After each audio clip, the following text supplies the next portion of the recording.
আমার যেহেতু ফ্রিজ নাই তাই ডিমগুলো আমি সাজিয়ে রাখি।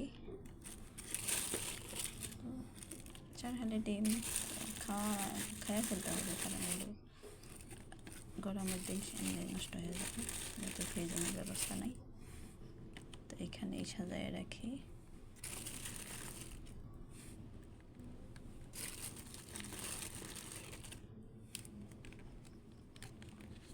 ডিমে 2টা করে খাইলে 4-16টা ডিম 8 দিন যাবে, 8 দিন নষ্ট হবে না মানে। তো 2টা করে খাওয়া পড়ে।